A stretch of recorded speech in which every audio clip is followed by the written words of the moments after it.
All attendees are in listen-only mode. All right, guys, I want to welcome everyone to the office hours and a hot seat Thursday today. I want to make sure that everyone can hear me. If you can hear me, please give me a 1 in the question box. We got a lot of people coming in here, so 111. All right, good, fantastic. I am going to try and get my screen going here. I want to welcome Kurt Inget. He agreed to come on. Kurt's been doing this for quite a while. He has a background in marketing and in business consulting, and I got so many requests for hot seats.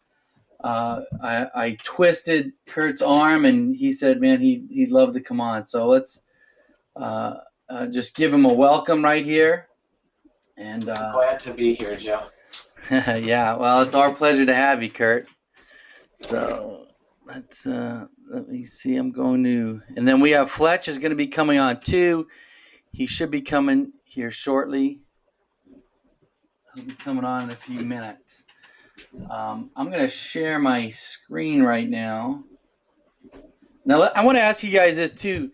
So I know when I'm doing my office hours, sometimes people like to see, the questions, and it just isn't feasible for me to copy and paste questions. But we can do it through the Facebook thread. So if you guys want to, we can kind of communicate a little bit through the Facebook thread. If you guys want to do that, give me a 1. If you'd rather not, then give me a 2. And I know it's kind of an odd question, but I just wanted to see what you guys prefer.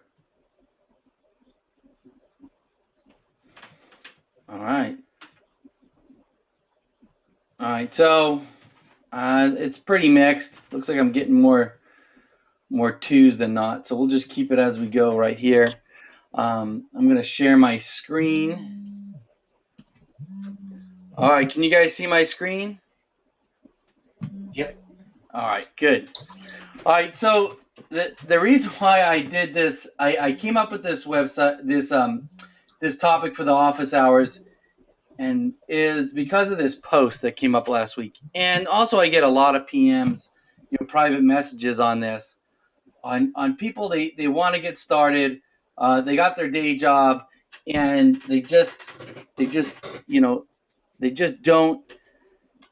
how to get started, or they're just not gaining ground, and they get exasperated. And what Jason wrote here is, we all know the potential of OMG and how it can change our lives forever. The problem I have is trying to explain this to my wife. She doesn't get it. I'm having to balance my business, being a husband and being a father to my 3-year-old son. I work on OMG on a very part-time basis when I can, usually once my son goes to bed at 9.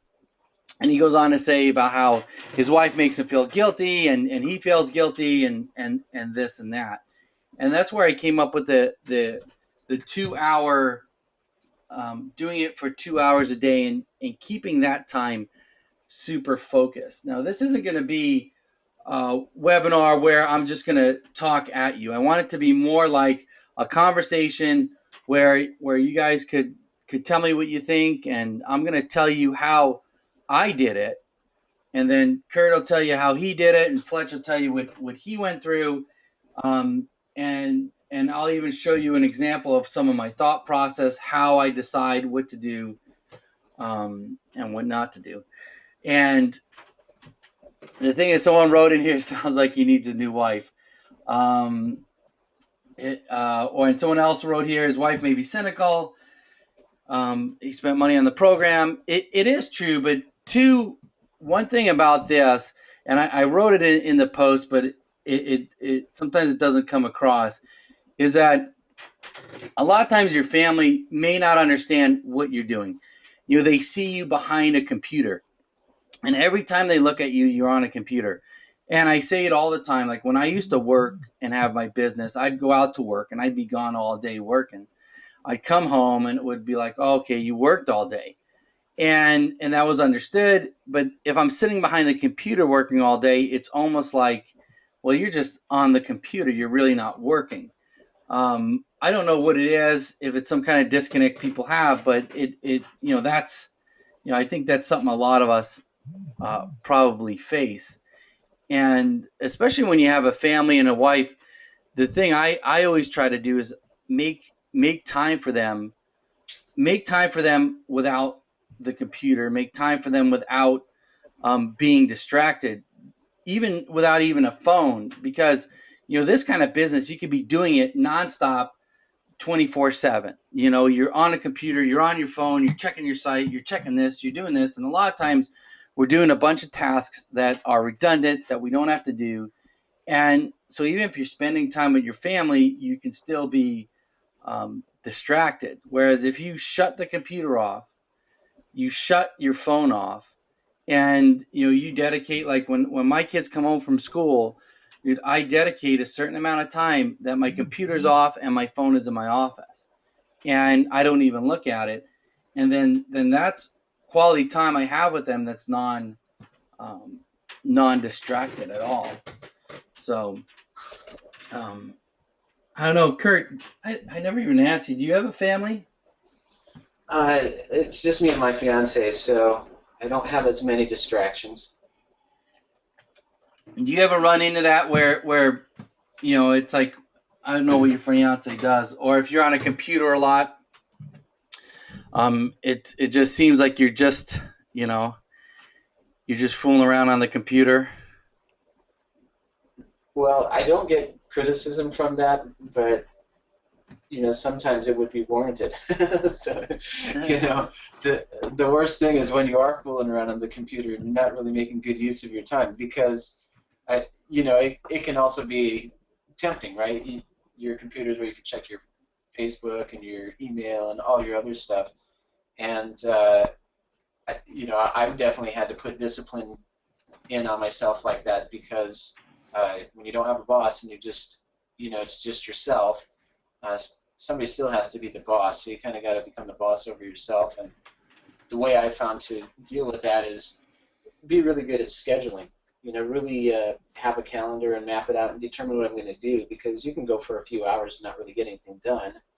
And if you hadn't set yourself any kind of target, or that you were going to work on a few different things during those few hours, then it just goes by and you really don't even notice that you wasted some time.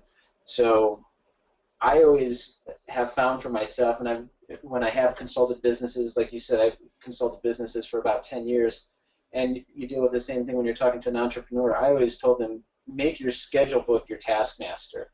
Plan your schedule in advance and let that be your boss, and try and keep up with it. And that doesn't maybe answer all of Jason's question, but as far as getting stuff done during a short period of time, that's part of it. Yeah, no, and I totally agree. I think I even had a software I put on my computer one time that monitored what I did, and at the end of the week I could see where I spent my time. I remember you talking about that a long time ago. I thought that was genius, but for me it's like, well, that will just take more time. But the time you lose in doing something like that, I think you're going to make it up tenfold by actually keeping yourself on task. Yeah, I mean, I did it just to see where I was at, and I did it for a couple of weeks. It was pretty easy. You just stick it in, and then it gives you a graph, and it kind of gave me an overview of what I was doing and where I was spending my time, and I knew that I was wasting time. Like, how many people here were on my office hours when I talked about a time budget? Just give me a one. Probably a lot of you was before you were on. I talked about making a time budget the same way that you make a budget for money. If you don't have a budget and you just spend money, at the end of the month, you're going to be like, well, where'd all my money go? Well, you don't know. But when you keep a budget and you keep a time log, and you know where you spend each minute for, say, 2 weeks, or not each minute, but spend your time, it's surprising how much time we waste, and especially on the computer. Like what Kurt, said, I do it now too sometimes. Like, I'll have tasks I have to do, and I'll be on Facebook, or I'll go on Drudge Report, or I'll watch a video. And before you know it, it's 3 hours are gone and you haven't got anything done. So if you guys, I have it, if you guys, in my office hours, my replay, I think it was January 15th was where I talked about that time budget and scheduling your time. But I think that is, super, super important to do. I think that's a great way to look at it. It is, I mean, time and money are your two commodities, and you do have to budget both of them. Yeah, and Kurt too, man. Kurt's a business consultant, and the idea I had, I mean, we were talking a little bit yesterday about eMyth and it's like a business consulting and business organization course, and I took that course for my business that I had, and that was the biggest takeaways I got from it. And it was like one of the first things they taught you was how to manage your time and schedule your time. I mean, because this is a business. You have a business. You're starting a real business. You invested money and you're investing time, so you have to treat it like a business. And so comes down to a point is how can you make 6 figures a year in the next 6 to 12 months, working 2 or 3 hours a day. How many people think that can be done?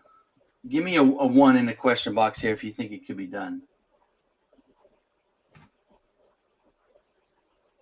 And give me a 2 if you don't think it can be done. Okay, someone says depends. I got a few 2s who do not think it's possible. Just not sure how. It has been done, but only if you lay the groundwork first. Right, Tom? Yeah, exactly. It totally can be done. If you get super hyper focused and you know exactly what you're doing and you have a plan. And this is kind of what I talked about last week. If I want to go from New York to California and, on my way going, I'm trying to figure it out. I'm calling my friends. Hey, how do I get to California? How do you get to California? I don't know. And then I'm looking all different ways. I'm never going to get there. But if before I left, I had a clear plan, I knew where I was going to go, what route I was going to take, that's how you would get there. It's only logical. Well, the same thing with setting up your business. And I have here on this slide, I have a few, I made this slide and I put it up, on the Facebook page, and was getting a lot of people were asking me about it. What it is, I mean, it's pretty obvious, I'm sure, what these red things are. Let me ask you guys, what do you think these red things are right here? These red boxes.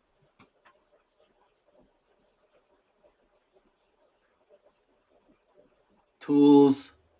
I only got one person. Action plan, system, no idea. Obstacles, decision. All right, I actually got one person that got it. Celine, she said these are obstacles, and that's exactly what it is. Is every path that you can choose inside OMG, there's a lot of different paths, or not a lot, but there's a few. There's Amazon, there's client consulting, there's lead gen, there's affiliate. And, when people think internet marketing, and sometimes they hear gurus talking, and they're like, oh, just put up a lead gen site, and you're going to be right here, right? You're going to just start making money. Or, just do affiliate stuff, and you'll be making 10 grand a month before you know it. But what happens is each one of these, you're going to have something, right? There's going to be some cons. There's definitely the pros, but you're going to have some steps that you're going to overcome.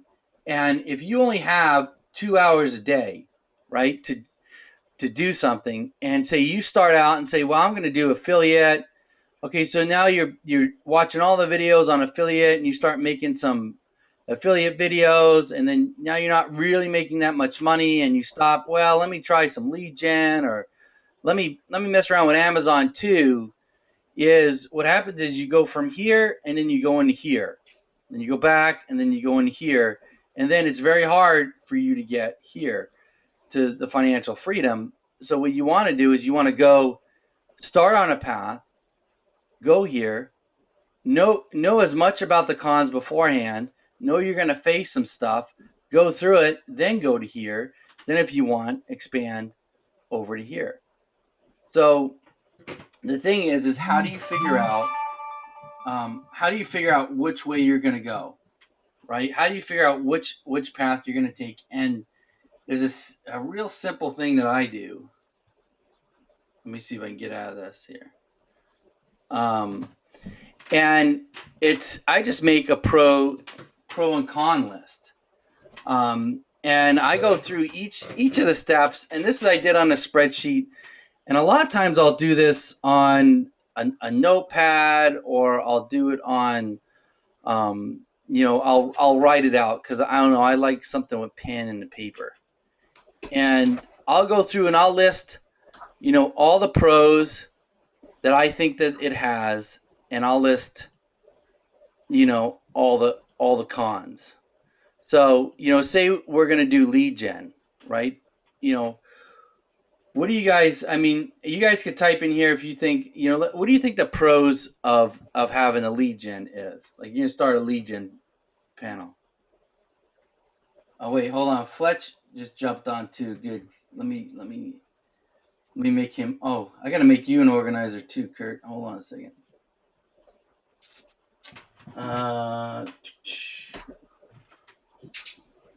Let me just make Fletch an organizer, and then we'll get on here.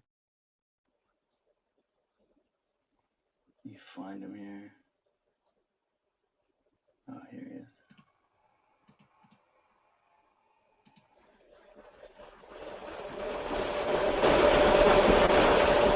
Whoa. Hey, Fletch, you there? Hey, Joe, how's it going, buddy? Good. Glad to have you on. I was just going through a little bit about, we were talking about choosing the different paths. I don't know when you got on. Yeah, no, I heard a little bit about it. We talked some, about it leading up to this, but yeah, I was really excited about this because I get so many questions just privately about it that, I'm glad to kind of, share my perspective on it. And honestly, I want to hear, more about kind of what you have to say, and more about kind of your decision-making process, because it really does, it changes the way you approach things, and really, apply yourself to know that you're kind of doing the thing that fits with you the best. So yeah, this is a big topic. I'm glad you're taking it on. Yeah, what we did, just to back a little bit, is we were just talking a little bit about how there's different paths, and that each path you're going to have a little bit of difficulty, and then you have to choose your path, and then stick with it. Let me just do this.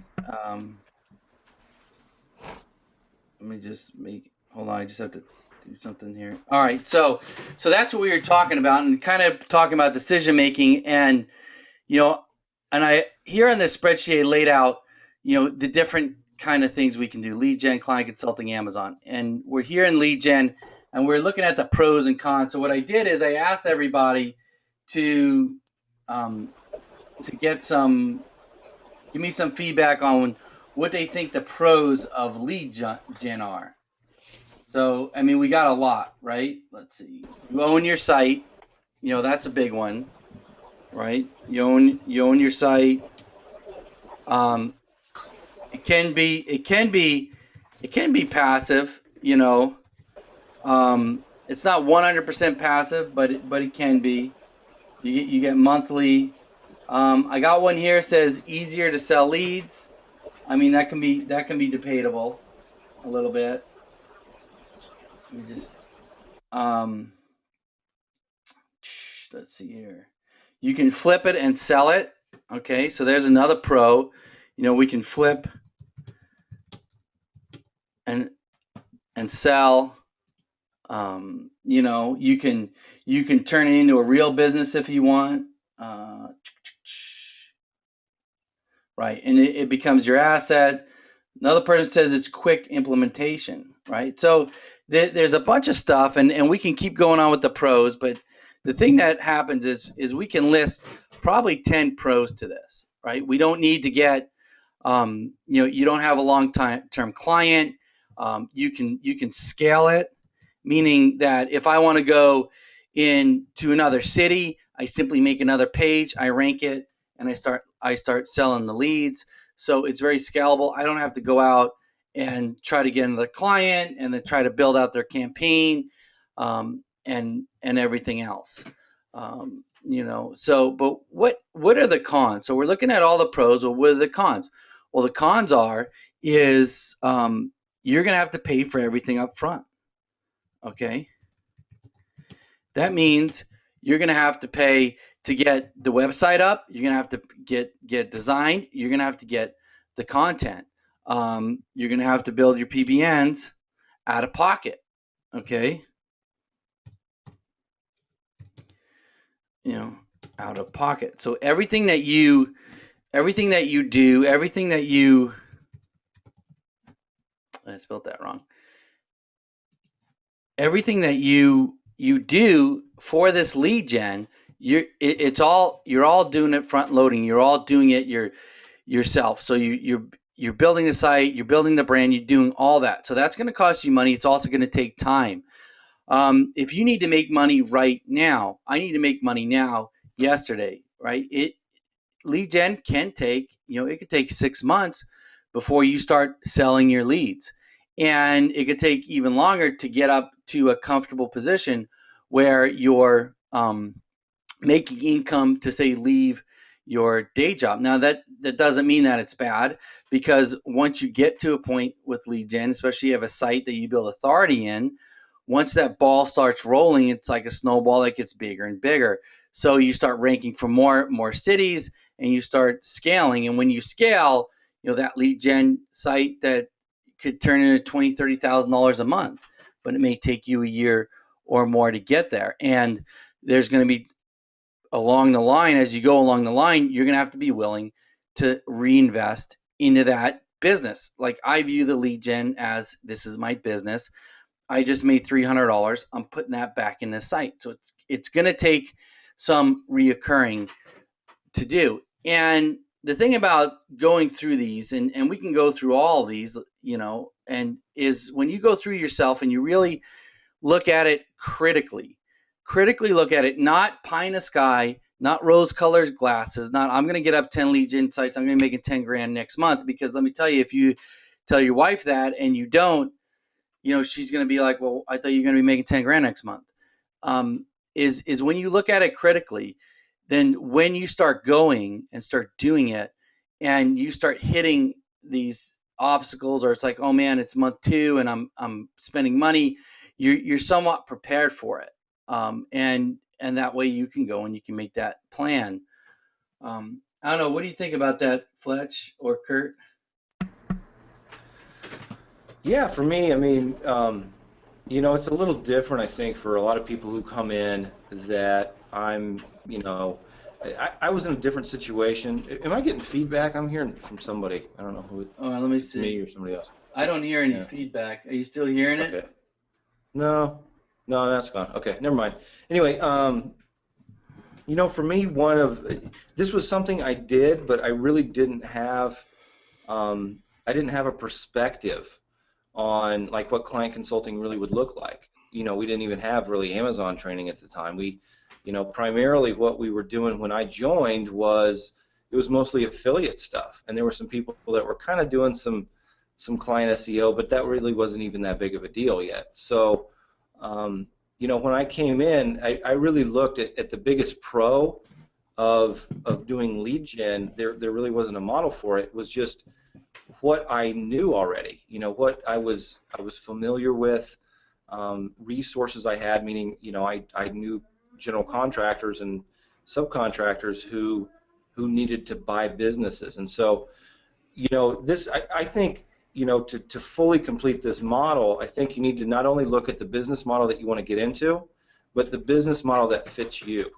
And it fits really where you have experience and where you have resources, and maybe some natural talent. If you're great at sales and presentations and things, client consulting makes a lot of sense because you've got some natural abilities and talents there. So when you guys are going through and filling this stuff out, really start to not only think about the business model, the pros and cons with the business model, but think about how that fits with what you naturally do or what you like to do or what is fun for you to do, what gets you excited.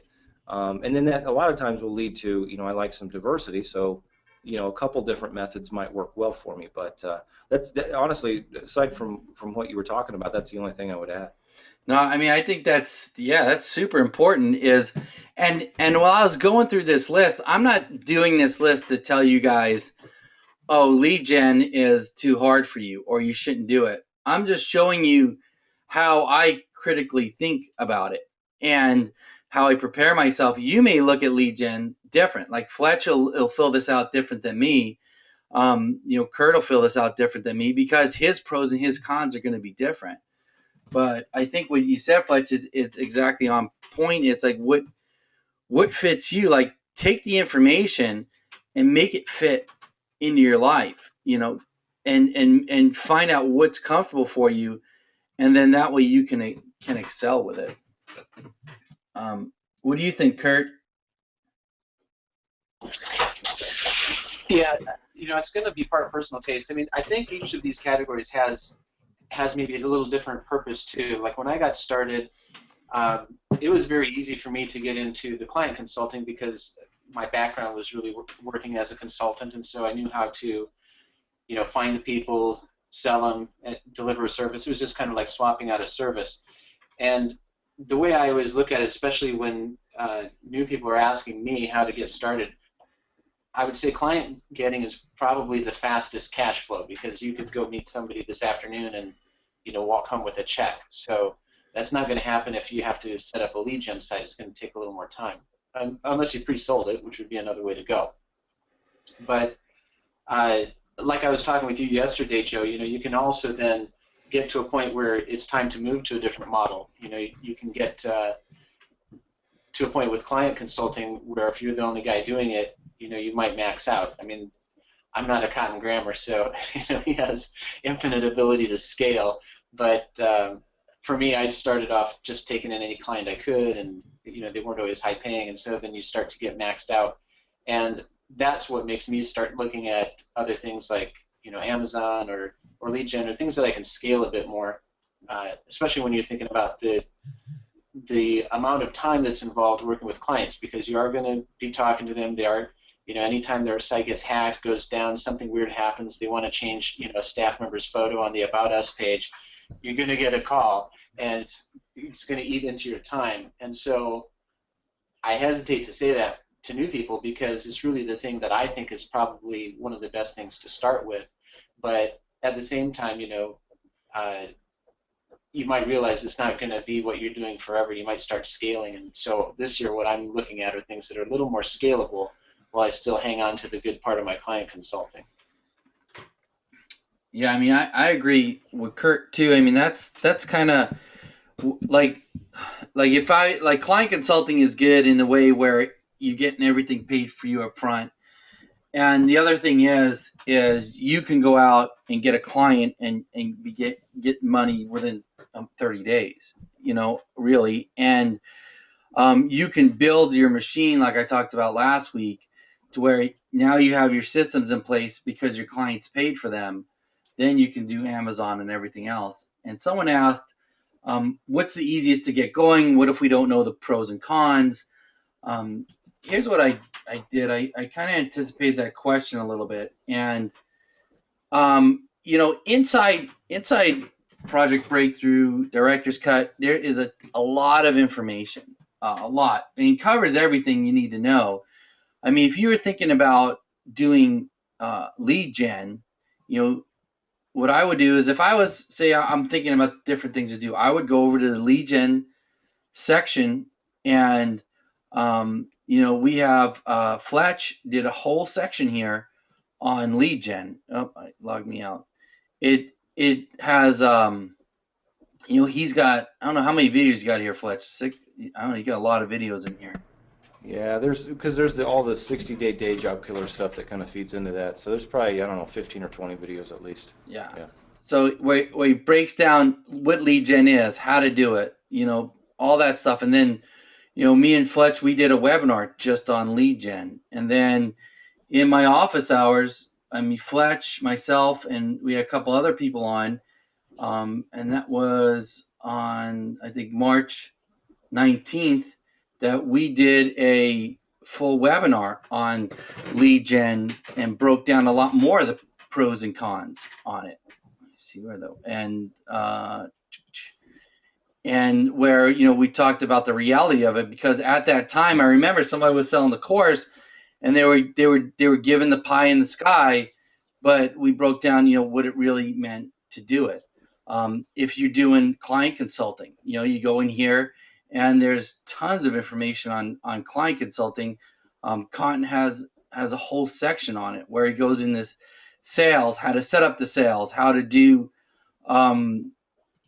right here, different methods he uses, SEO splitting, social media management. I have some stuff on getting out there and going to events. I think it was the office hours of April 9th and 16th that you guys could look at. So, and then also Amazon, is you go in there and there's going to be information on Amazon. But when you start looking at this information, you're going to know kind of what it's going to take to get going. I know, does that explanation help you guys out, or are you guys still anyone still a little bit confused? Or Fletch, let me ask you, if someone asks you how would they be able to tell which path to take, what would you tell them? For me, I think that the simplest way, it depends on their background. Again, that's kind of where I go back to that. If they are, already pretty technically adept and they know SEO and they just kind of really want to, I don't know, scale that up or get better at it or whatever it might be, then, that's going to be one scenario. For somebody that's brand new that's coming in, I look at it as how many new things do you have to learn to be able to make money with this? And, there's a definite, I guess, ease, meaning there's a lack of skills necessary to make money with client consulting. Quite frankly, you can go make money with client consulting and not know a darn thing about SEO because you can just outsource it. You could just, all you got to do is explain the value of ranking on the first page of Google to somebody, and you can make money with that. If you move into the other models, lead gen, you talked about, you've got to have upfront capital. You've got to be able to, rank. You've got to be able to convert. It's a more complicated model. There are more skills necessary to be able to make money with that. With affiliate, kind of the same thing, except you cut out the fact that you have to sell that. You don't have to go find a client that's going to pay you every month for the leads you generate. So, I think there's a hierarchy as far as, getting in and making money quickly or easily that starts with client consulting. It moves to affiliate, lead gen, and then Amazon really kind of puts the whole bundle together, and it incorporates even some other models with sourcing and having your product and your life cycle, your schedules, and all that come into play as well. So it's a more complicated model, but again, what Kurt talked about is really looking at what you want out of this. There are certain benefits to going with Amazon or affiliate that are scale. That means that you can actually hit, very large numbers. Not that you can't with client consulting. Cotton's shown us that. But Cotton also has a very incredible skill set for dealing with people and explaining value to people. So, I think there's kind of a balance there of, getting in and finding some initial success, and then once you're in, you start to kind of look around and say, okay, now how do I scale this? If I have 20 more clients, is that a life I want? There's money I want, but maybe that just becomes kind of crazy and tumultuous and all that kind of thing. So, one of the things I really talk about with people who ask me these questions is, where are you now? Meaning, do you already know how to talk to clients? Kurt came in understanding the consulting business model, and he was just trading SEO as the product as opposed to what he was talking about before. I think necessarily the people I see that come in and find the most success fastest and find the biggest numbers are the people who make use of the skill set they come in with, and then just take that one more step further. So I came in understanding how construction worked. I needed phones to ring. I knew that was a common problem in the construction industry. I added SEO as the skill set, and I was able to convert because I already knew how to do that. I could sell the leads because I was already doing that. So all I did was add one more skill, and I was able to make a lot more money with it. So if you've got a background in e-commerce and product, Amazon makes sense. If you've got a background selling affiliate products through pay-per-click, then affiliate makes sense. If you've got really not a lot of background with anything, I think client consulting is the thing that you should lean toward, because it just doesn't require you to learn as many things to make money with it. Yeah, I mean, yeah, I think that sums up pretty well. I mean, for me, when I came in, you know, it was like Fletch said, mine was client consulting, and it was just the fastest way to make money. And as far as like the obstacles too, people are asking like, what are each obstacle? It's they're all gonna have their own. I mean, client consulting has its own. It's not sexy. If I said, hey, go get a client, or I said sit behind your computer and put up some videos and have money come in your bank account every month, well, that seems a lot better. But if you have, if you don't have experience, what I like about client consulting is that it will force you to get stuff done. Like if you have a client and you got to get their stuff done, you're gonna get it done. You're not gonna waste time or put it on the back burner. You're gonna have to get their citations done, get their site up, get their stuff ranking, and it's gonna force you into a mode of getting things done, getting things ranked, and moving forward. I mean, so I don't know. Let's see here. So, what about if you live outside? I mean, I think it's all, like someone asked, would that also be the case when living outside the USA? And I think when you live outside the US, you got to take in your circumstance. The same way, Fletch said, is what works for your circumstance in your country or in your area. I think if, I had questions about what if I don't live in the US, can I still do an OMG? Sure you can. You can get clients in the US if you're not in the US. You can do lead gen, you can do, I mean, that's where running those pros and cons will really help you out. All right, good deal. So I don't know, that's about it. I don't know, Kurt, if you have anything you want to add. I think you guys covered it brilliantly. We should just like take what you and Fletch just said and put it in a course to sum up which one of these things you should do. And Fletch said something that was really genius as well, that reminded me, because sometimes you get there and you forget how you got there, right?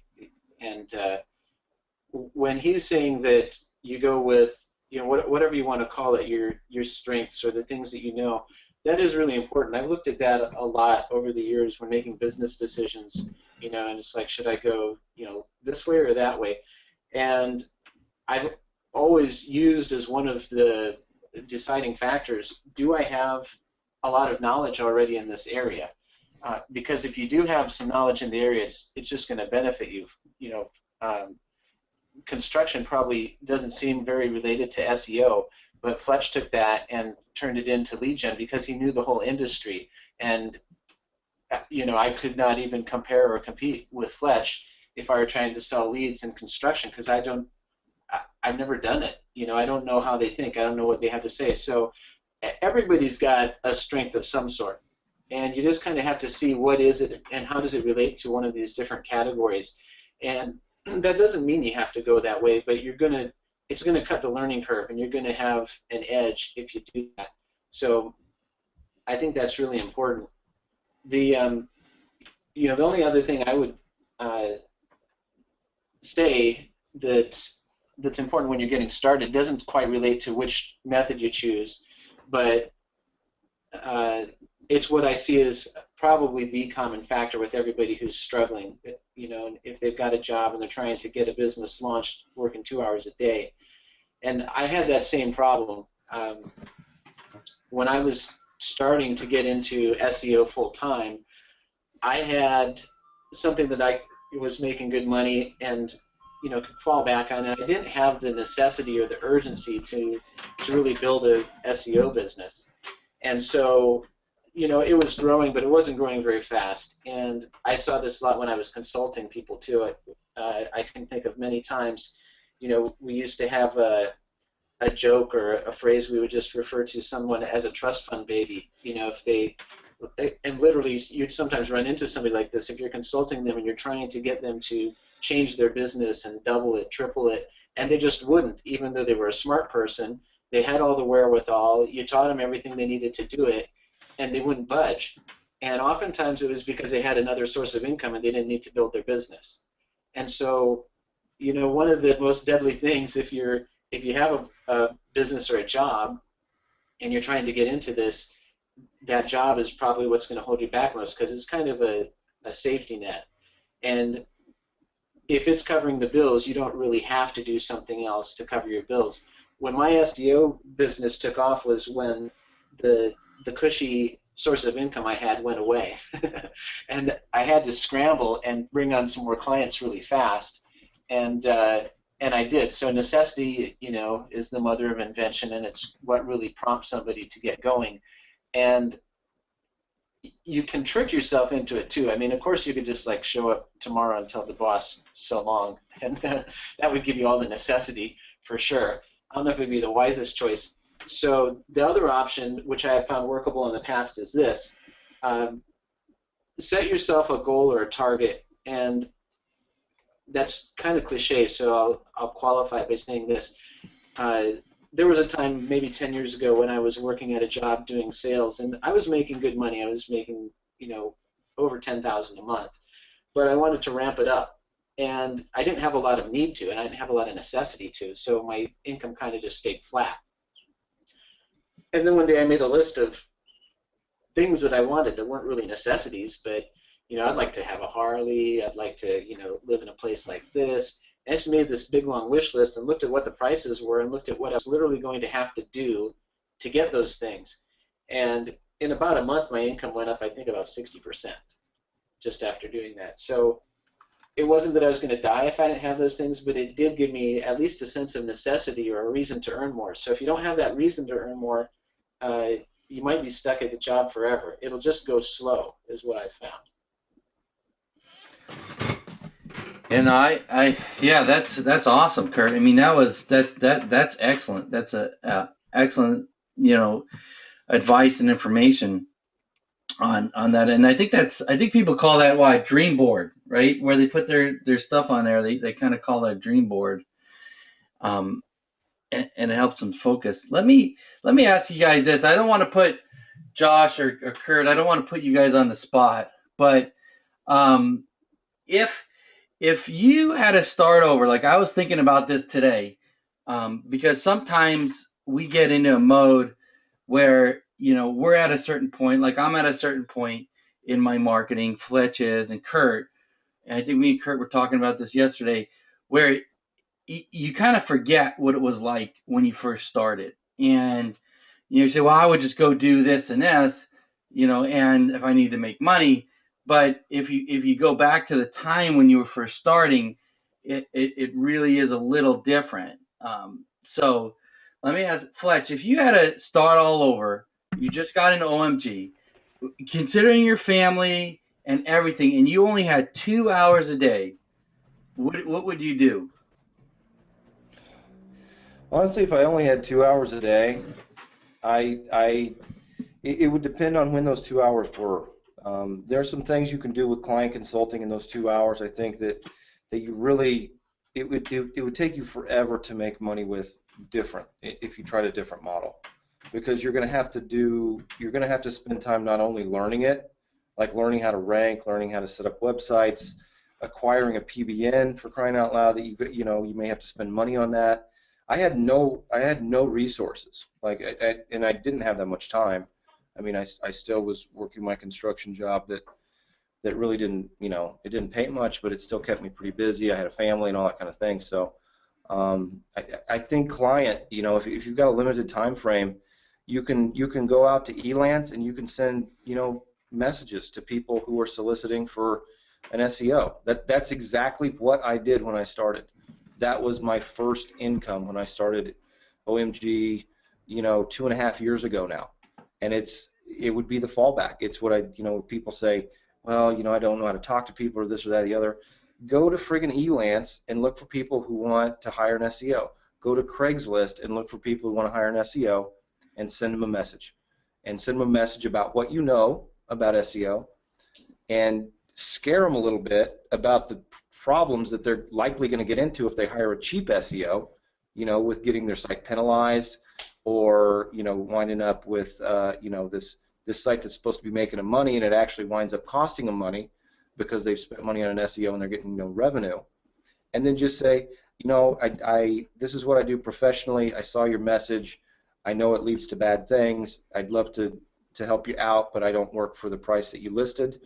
I actually posted that email, the messages I sent back and forth to my first 2 clients that I got on Elance, and it was exactly that. They wanted to pay, I don't know, $150 a month or something like that for SEO, and I was just like, hey, I know the kind of people that's going to attract, and I know the kind of link building that's going to occur from that, and it's going to land you in problems. This was even 2.5 years ago when, Penguin had just, the very first iteration had come out, and there were problems with links. So it's a strategy that still works. It's very workable. I won't say it's very scalable, but it gets you off the ground. It gets you kind of a track record and some experience and some income that you can then start to apply toward building these other business models. And not that you have to. I mean, Cotton makes all of his money right now with client consulting. He kills it. He's doing 400,000. That's close to $5 million a year personal income. That's incredible. But not everybody's Cotton. Some people just want to sit around in their pajamas and never talk to anybody.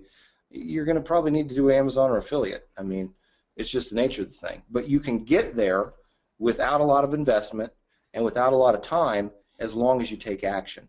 And there are some very low barrier to entry places to find clients who are actively looking for an SEO, like Craigslist, like Elance, like some of these other outsourcer places that are posting for jobs. You can just go say, hey, yeah, this isn't my resume necessarily, but it is a way for you to accomplish what you think you want to accomplish for a lot cheaper, and try it out and see if it works. So that's what I would do. And it is what I did, and it's what I would still do. And too, as I know Fletch did it, because I still remember talking to you on the phone about that. When you were telling me about how you got some, in the beginning, when you were telling me you were getting some jobs on Elance and people are paying you, And they weren't great, but I was making $1,500, $2,000 a month by the time it was said and done. After I got 3 clients, hey, that's success. That was more than I was freaking making before. I mean, I'd replaced my income already, and I had only sent like 4 or 5 emails. So, there's ways to get up off the ground really without time. You do have to put the time in to get good at what you do. But if you've got a limited time frame, if you've got limited investment to put into growing a PBN, or you really want to just replace your job as quickly as possible, I think it's the shortest, quickest, and simplest way to get to those goals for most people.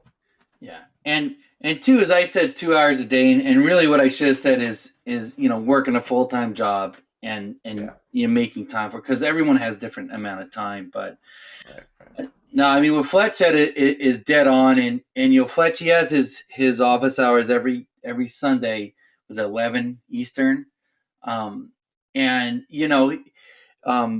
Fletch, I've known Fletch for a long time, and he's inspired me in so many ways. And I want to circle back to something that you said and that Kurt said, and I think everyone got it, but I just want to make sure about what you said about doing what you know, and how important it is. I just want to make sure everyone really understood it about that, because I think that was an excellent point. Like you did lead gen for construction because you knew it, right? You knew the construction, you knew how they thought. If you went and started doing lead gen for dentists or lawyers, do you think it would have been as easy? No, not at all. I mean, my only experience with lawyers was I was on the unfortunate end of those relationships. So, yeah, I didn't want to, I kind of wanted to steer clear of them. Same with doctors.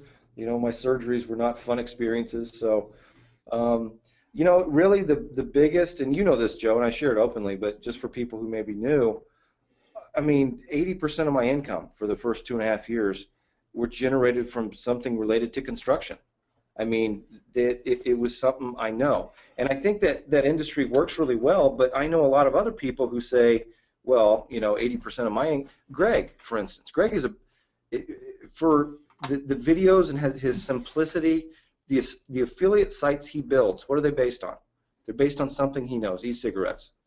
Why does he care about those? Because he used them to quit smoking. And they make tons of money. He's good at SEO, yeah. But he knows those products. He knows that industry. He understands, because of that, inherently, he understands the other side of the ball. You know, he understands the client. You know, that's like conversion 101. You've got to understand who's across from you. You've got to understand their pain, and then you know how to kind of position your product or service as a solution to that.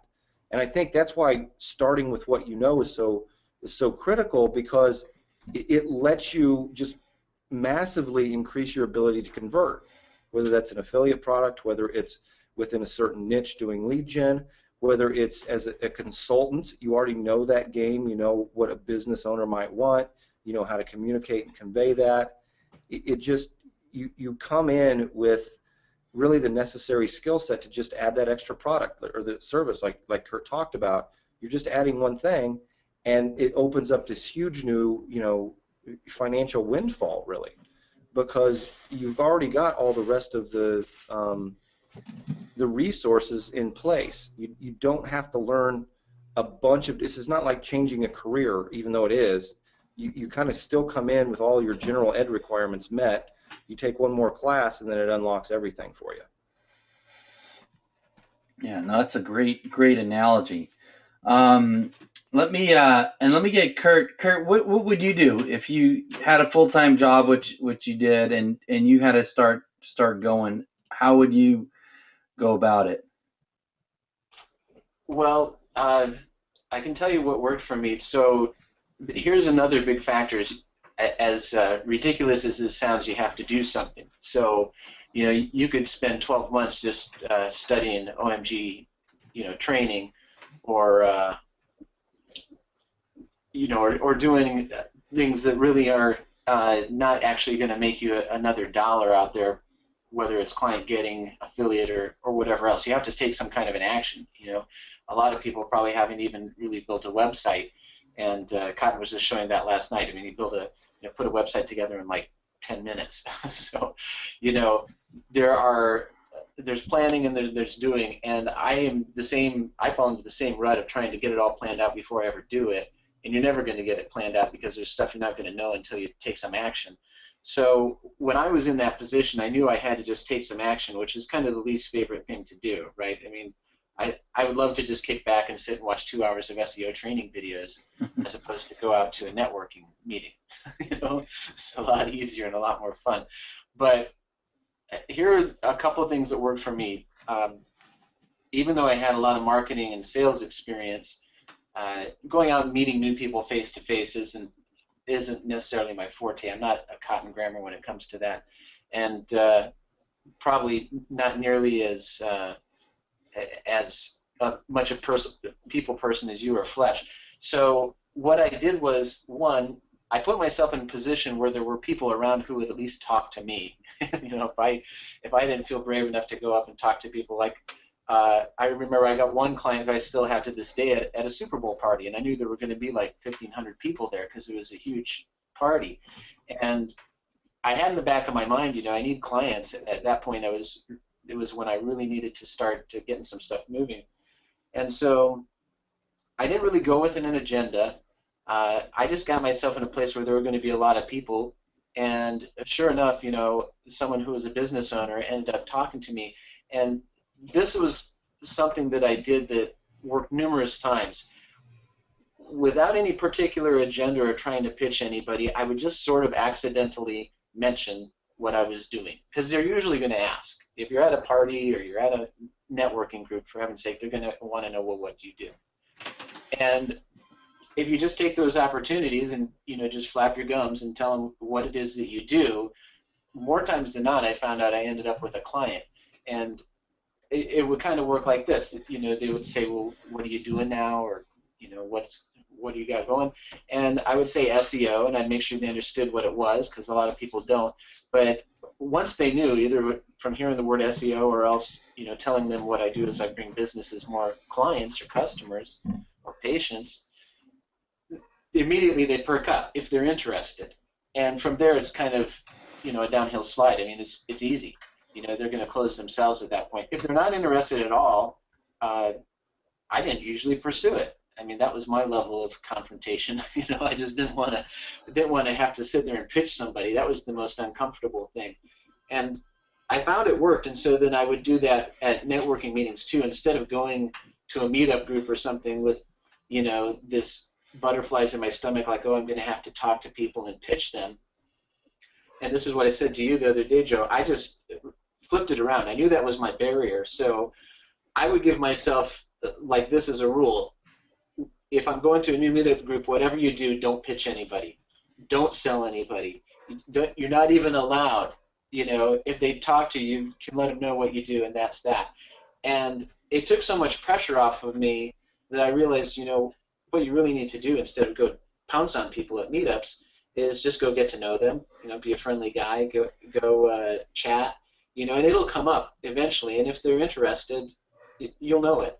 And so that makes it really, really easy. At least it did for me, because I'm kind of a shy guy. I mean, I can talk a lot once you get me going, but at social functions, meeting new people, not my forte. And so I just looked at what would reduce the barrier, like these red barriers you've got. What would make that like the smallest little barrier that I could whittle it down to, and then start at that point. And if you can do that, put that together with the fact that you do have to get off your butt and do something, like go to a meetup group, then it gets a lot easier. I mean, literally, if you just went to meetup groups and really didn't know anything and didn't do anything, you would still end up with clients somehow. Yeah, no, I mean, yeah, I totally agree. Thanks a lot for that, Kurt. That was and Fletch. I mean, I think I'm on the same lines kind of with Kurt for sure about what I would do is I would go out, and I mean that's what I did is I would try to find some clients.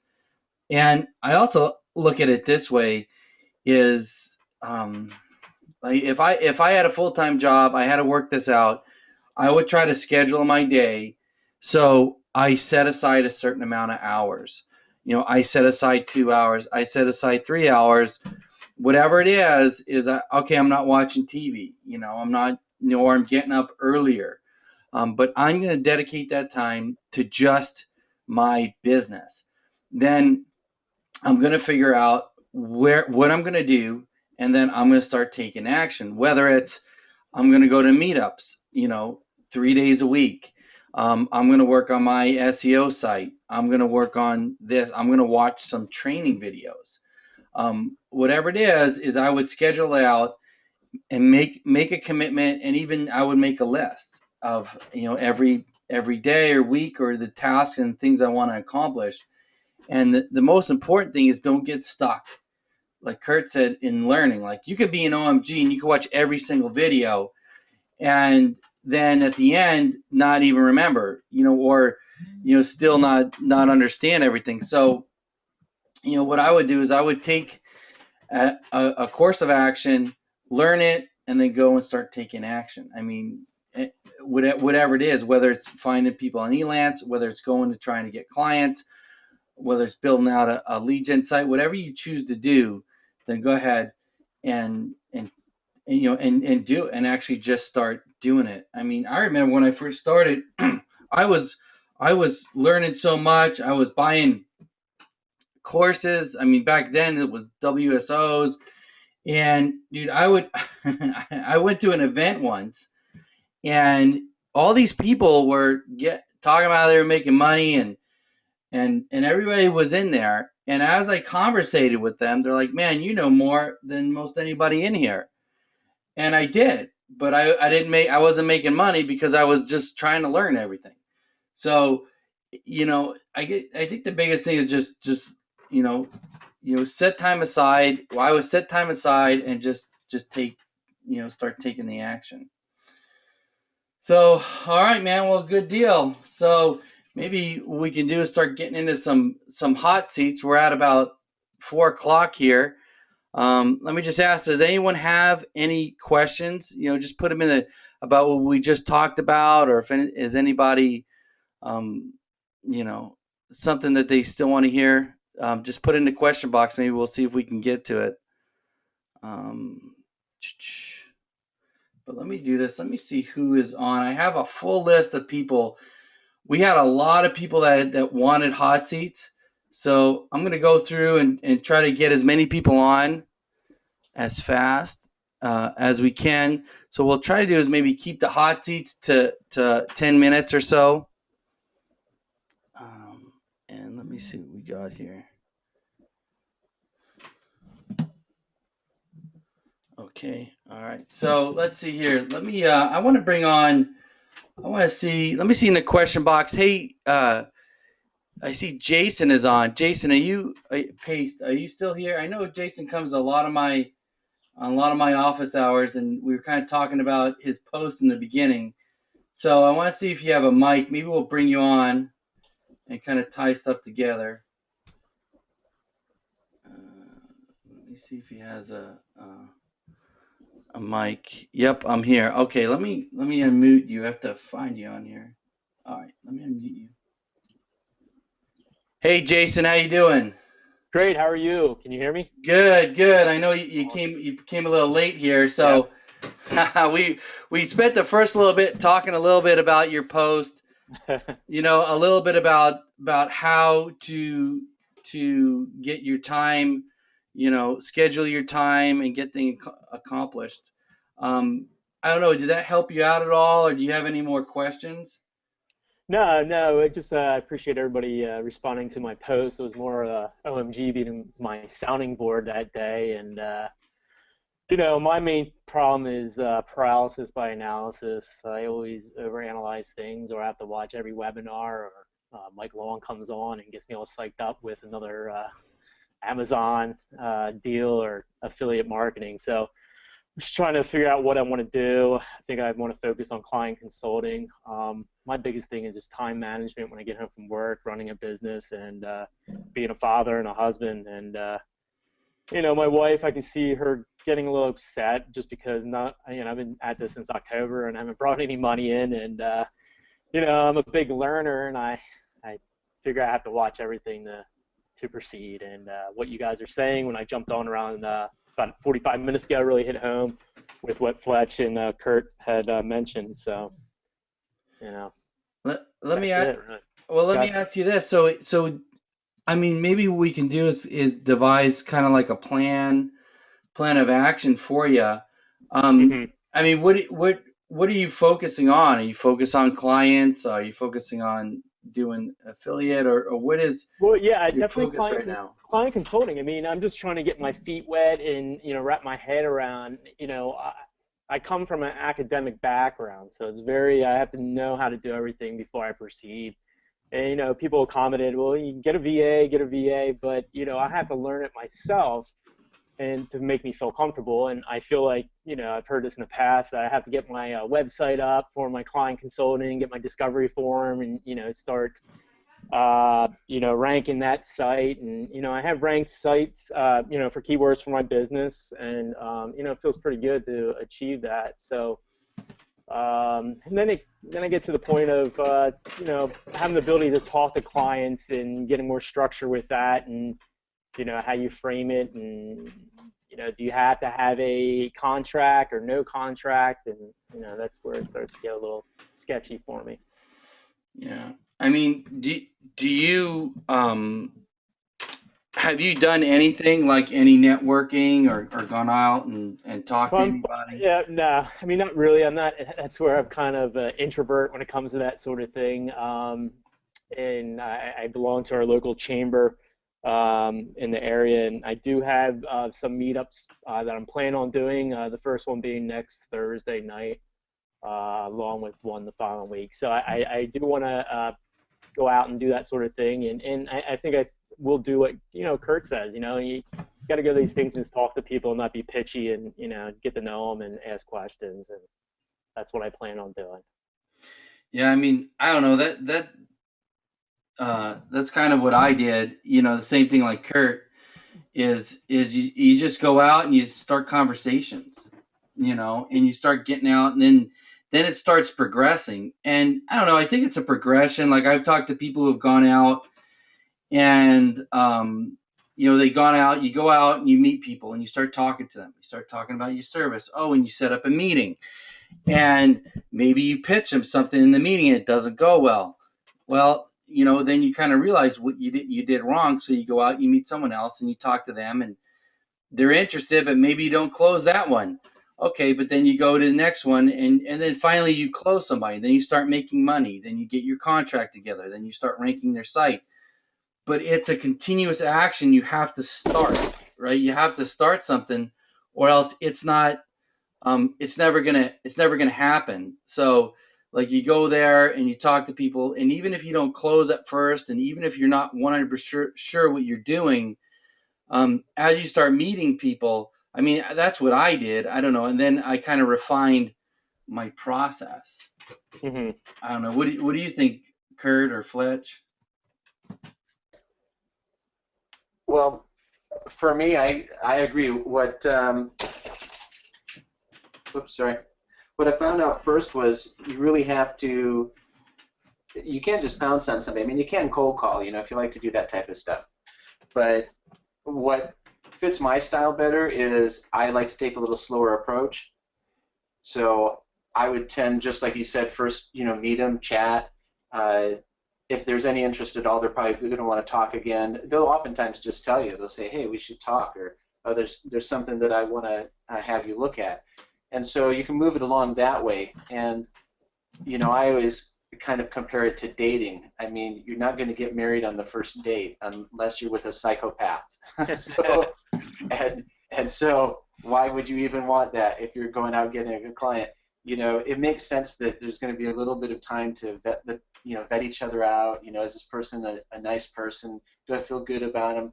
And so that was where I realized, I had to make this rule for myself that, when you're going to a meetup, don't go there to sell people. I mean, that might not be the best way to say it, but my rule was go and have fun. I mean, just go there to have fun, and you'll end up selling people. So yeah. I made it, I really lowered the bar for myself, and I realized when I did it, it actually worked way better, and then I didn't have all this weird pressure. For me, if I'm feeling weird about it, then it's not going to work because there's something weird about it. So get it to a place where it doesn't feel weird, and it'll start to happen more naturally. Yeah, no, yeah, very good. What about you, Fletch? I know Fletch, you just texted me, you gotta take off pretty soon, so maybe. Yeah, I got another appointment here in a second, but yeah, actually, Kurt hit on kind of a topic I think that's really important, which is just understanding that each time you just have to get a little step, one step further. And you commented on it too, Joe. There's a lot of times, I build a website that I want to rank, and it got to a certain point, and it didn't really make me the money I thought it would, and I, kind of had to relook at it and start over to a degree, and get it a step further and further and further. Talking to clients, the same kind of thing. Putting, as a lot of people know, I kind of went from being one-man gang to now having, 3 people in my office. Well, that's a whole different business model. Like it's totally, if anybody in a different business would look at what I've had to do in the last 2 months, they'd say, well, that's just, a horrible failure. I mean, there's all sorts of new processes I'm trying to document and just keep track of things totally differently and all that kind of thing. But it's a process, and we're working through it, and we're continuing to get better. We're continuing to get more successful. And what comes out of that is that breakthrough that David likes to talk about in LOI, which is when it all comes together, it all makes sense. The framework, the kind of mental model of it all, you have all the details put in the right place, and it becomes almost second nature. And so, you know, a lot of people will jump on these webinars, especially when they're new in OMG, and they'll listen to Cotton, or they'll listen to Joe, or Greg, or me, or whoever, and they're like, oh, you know, he's got this all put together. But the fact is, when any of us started, there was it didn't work right the first time for any of us. You know, there were a lot of things that we put effort into that didn't work, but what the reason that every successful person in OMG is where they are is because they didn't say, oh, I can't do this then, or I'm a failure at this. They said, okay, I've learned something from this. I need to either change some things or do it differently or whatever it might be, and I continue to move forward until you get there.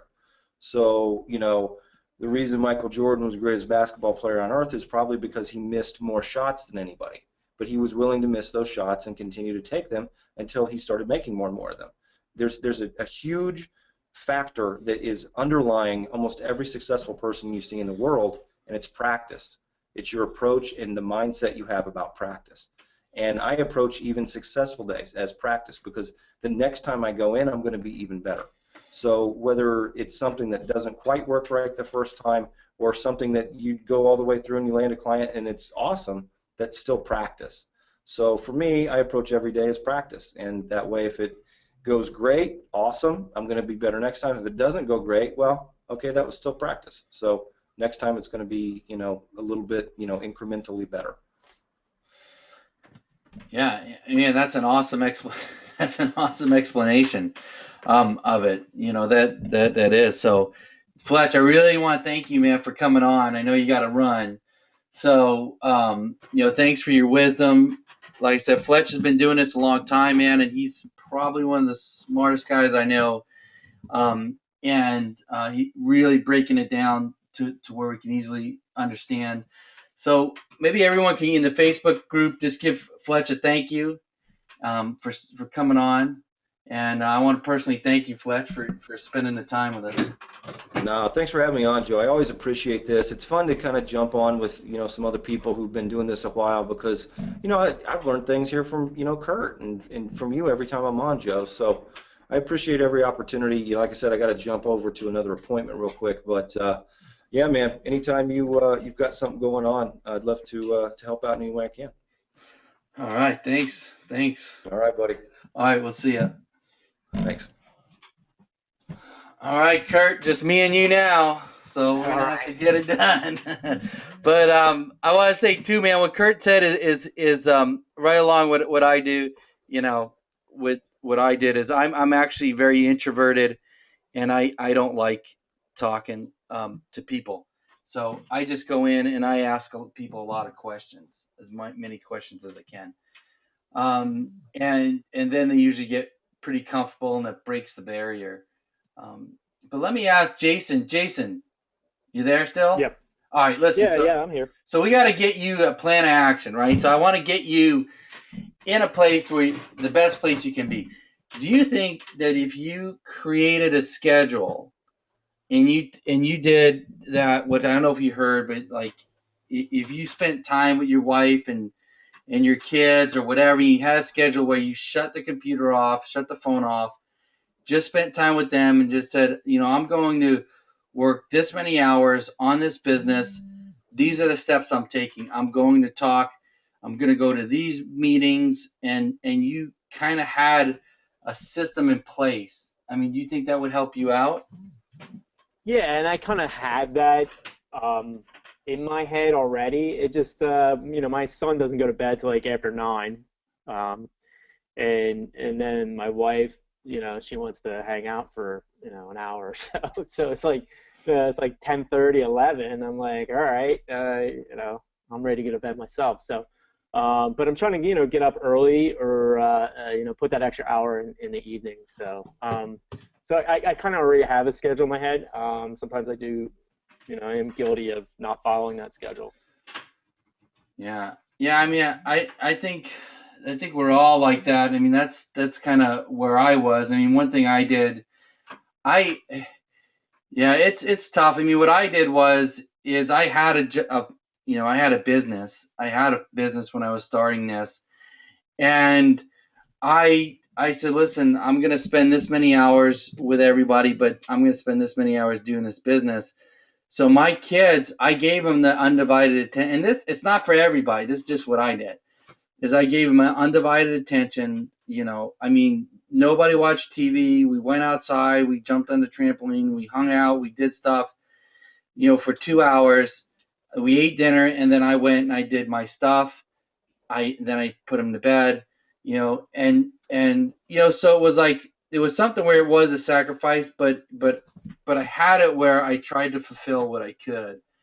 Um, so. And how do you balance? You know, OMG is awesome, and you know, but there's so much content, and you know, every week, every day there's like a Webby, you know, and it's like, oh, Cotton's dropping a bomb, I gotta be on that one, you know, or if I don't get on it, then it's like 2 hours I gotta watch, 2.5 hours, and that soaks up a lot of time. So where do you draw the line? I guess really, as Kurt said, you know, you got to take action, but you know, at the same time, I'm the kind of guy who doesn't want to miss a thing. So how do you turn that off? How do you balance, you know, learning and doing? You know, I would say, Kurt, I got my idea, but Kurt, I mean, what do you think? Well, you know, the first thing is to actually take a look at, you know, how you are spending the time. So it's really easy to, you know, go through 10, 15 hours a week just on Webbies and training and other stuff and realize, you know, you haven't done anything yet. So I would set a quota. I mean, you know, you don't even really have to be able to judge how much is going to get done. Just figure I'm going to spend at least, you know, 2 hours this week doing some sort of action step, or, you know, half an hour a night. I mean, if a person's at the level where they haven't even built a website or something, that's probably what they should be doing. Just get their hands dirty and, you know, spend a half hour, an hour each evening or something doing it. So you've got to balance it out. There's definitely a tendency that I think most people have, and I have it too, where you feel like you have to know before you do. But the, you know, tragic truth of it is you'll never know until you do. So just you know, getting the information from the training and all that will only get you so far. It's kind of like, you know, the analogy Fletcher's making of a Michael Jordan. I mean, you can sit and study basketball, but until you like dribble and shoot at the hoop, you know, you're not really going to be very good. So I just do it by quota. In fact, you know, one of the things that I had to do when I started getting really busy with a lot of clients was I had to start quoting how much time I was going to spend on each client. Otherwise, I just wouldn't end up getting enough time in with them. Or, you know, I would make a quota, and I still have to this day, like I'm going to drop this many backlinks, you know, for clients. And if I haven't done that, I know the rankings aren't going up because I'm just not producing enough links each week. So you have to balance it out, and whatever that ratio is kind of up to you. But I'd be willing to wager most people who haven't got a client yet or aren't where they want to be are spending a disproportionate amount of time doing what I call inflow. They're just inflowing all the data. They're being a consumer instead of being a producer, and outflowing. And outflowing might be just going out and have a conversation. It might be making a website, but some kind of doing action is what I found sparks everything. And you know, the thing we didn't mention yet, which I think is probably true for Fletcher Joe as well. Once you get the ball rolling, it's not like I'm out at meetups every week. I haven't been to a meetup for maybe 2 years. You know, you got to do these actions you don't want to do to prime the pump and get the ball rolling. But once you do, it keeps rolling. I get to points where I've got, you know, more clients coming in and more leads than I want to deal with, and that'll just happen as a natural progression. So, you know, it's do the hard work up front. This is something Cotton says, Greg says it. You know, you'll hear it over and over. If you're willing to put in a lot of effort up front, it starts to get easy after a while. You can send me some clients, Kurt. I will. But they won't be the great ones. Problem solved. It's great, great hot seat. Yeah, no, I mean, I agree with Kurt. It's you know, once you get going, referrals just come in, and man, those are the easiest ones to close. But as far as like watching every video, right? I want everyone on my webinars, right? I want everyone to come on my webinars when I have them because I got valuable information. So does Fletch, so does Cotton, everyone does. But I'll tell you this, if it was between you coming on my webinar and you going to a meetup and meeting a client or talking to a client, I would rather you go meet and talk to that client. If it was you, because you need to make money. You need to run your business and you need to start your business. You don't have a business unless you get a client. And so it's like the analysis paralysis is common in this type of atmosphere. It just is, because you just want to take it in and you're afraid you're going to miss something. But that's where you got the path. That's why I made this document, because it's like, oh, I'll try this, and oh, I'll try that. And once you're doing it, if you're going to do clients, you're going to go out and talk to people, do it. And then, hyper focus, don't, I don't know, I might get heat for this, but don't do Amazon, don't do affiliate, don't do lead gen, do client, get a client, get someone to pay you something to do something, whether it's to fix their local listings for $1,000 that you can show your wife you made some money. But it's when you put those blinders on, when you get focused and cut everything out, stay on here, start taking the action. That's how you're gonna make it. Yeah. So, all right, well, so yeah, hopefully it helped you out. We'll keep in touch with you, Jason. Yeah. Thank you. I'll keep you posted. Yeah, keep us posted on your progress, or message me, let me know. Yeah. Thanks for everything you do, Joe. All right. Hey, All right, thanks for you. coming on. All right, let's mute him. All right, cool deal. All right, we do got a couple of questions came in. I want to try to hit them up real quick. Should we be scheduling? Love the idea. Can you give us an idea what sorts of activities should we be scheduling in? I don't. Oh, that was an old one. Let's see. I know someone asked me about Money Robot and my video ranking. Do you still need PandaBot? I mean, those videos were just for ranking. I mean, those training was on ranking videos. I think right now Money Robot, they have a way to get your YouTube videos viewed. I would just get a few views though. I wouldn't go crazy. Someone else here said they building a lead gen site and they got hit with a spammy not penalty, but they blocked their Google Plus page or Marketplace page. I would probably start over with a different Marketplace page. And if you get hit with something that says it's spammy, you got to be real careful that if you're putting up a lead gen site and your site says rent this site or buy my leads, or it looks like a lead gen site and it doesn't look like a real company or a real business, it's easier for Google to it's easier for you to get spammed. Let's do this. Let's hit a couple more hot seats here. I got Yazid on, and he has some questions, so let's bring him on. I got him. He was the first one to message me. Let me see if he's still on. Yazid, are you still on? Or you have a microphone? If you do, just put it right here in the question box. I don't see him. Let's see if he's still on or if he has a mic. While we're waiting, I'll go on to the next one I got in the list. Actually, let's see here. Down. I know I was talking with Danny Garcia. I see you here. Danny, do you got a microphone?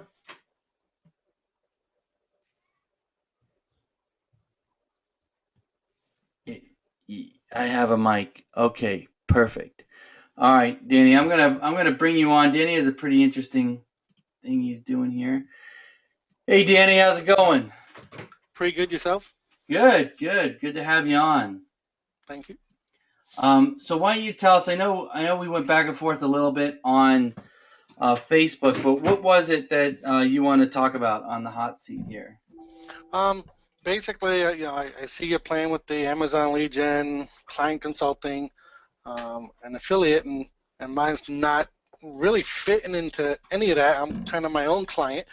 My daytime business is my credit repair business, which of course is probably a bad word for SEO. But that was one of the main reasons I got into SEO, initially, is to, kind of help improve my daytime business. And um, after kind of learning and listening to, the likes of Cotton and everyone else, I realize I'm in the wrong business and want to ultimately, do SEO full time. But I have to make sure, like everyone else, that, I got food on the table and time for the family and all that good stuff. And I'm like, well, in the meantime, while I'm learning, I can basically get my credit repair website up and out there, on a national basis, and be able to generate more leads. I have, I'm in the middle of training a salesperson so she can take over the sales for me, but I know I'm going to need extra leads, because I have enough leads for myself, and I'm going to have a better closing rate than anybody else. So if I get her more leads, I can still maintain that income without having to do all the selling myself. I mean, so all right. So you have a credit repair business, which is there's a lot of affiliate programs for credit repair. What is it that you're thinking about getting into? You say SEO. You're thinking about getting into clients. What is it that you're Getting additional clients for my credit repair business. So going after some of the, longer tail keywords I found in kind of doing the research over the years, that there's just tons of keywords, all buying keywords for, credit repair. That the main ones all kind of super competitive, but as you get deeper and deeper, a lot of them are just not competitive at all. And it's just a matter of going out and creating content, putting stuff up, and getting stuff out there to be able to start generating leads from those different keywords. The affiliate programs I've looked at, offering affiliate programs and having other people generate leads, and it's just I've looked for years. I haven't been able to find the right software or program to be able to track them properly, because most people who are purchase over the phone. And once you purchase over the phone, you kind of lose that tracking mechanism that most of the affiliate software has. all right? So you're looking at ways to expand your credit repair business then. Yeah. All right. So and right now you just have I saw your website. You're just kind of doing it locally. Um, I'm doing it nationally. The website itself is not necessarily generating leads.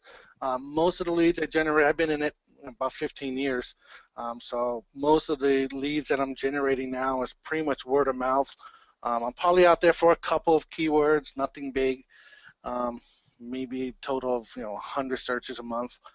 So I do get a few clients out of that. But generally speaking, it's for the most part referral business, and been referral business for the last 5-6 years. All right. So I mean, I don't know. What I would do is to increase it is you could almost make your site like a lead gen site and just expand it out. But you're saying you're not getting much conversion off your website, right? Yeah, I'm not. I mean, when someone gets to the website, it converts pretty well. It's just no one's getting to it. I'm not ranked for any keywords. I really haven't attempted to really do anything. I think I started looking into SEO for it about a year and a half ago, 2 years ago. I found Becker, and I found his Infinitum group, and joined that. Had some questions, but it seemed like every time I brought up questions regarding a credit repair site or structuring the site properly, because I tried to do it silo, I didn't quite understand all the structure and couldn't get the assistance doing it. So I kind of let that go and basically quit after about 5-6 months. Joined again when Source U came out. Been with that a couple months and said, you know what, I'm doing it this time. So I went out and started working and developing PBNs and getting kind of the initial setup. Didn't do anything with the PBNs yet. I have them. I'm in the middle of developing them and getting them up. But I haven't pointed them to anything yet because I'm thinking my credit repair website needs to be kind of redone, restructured first.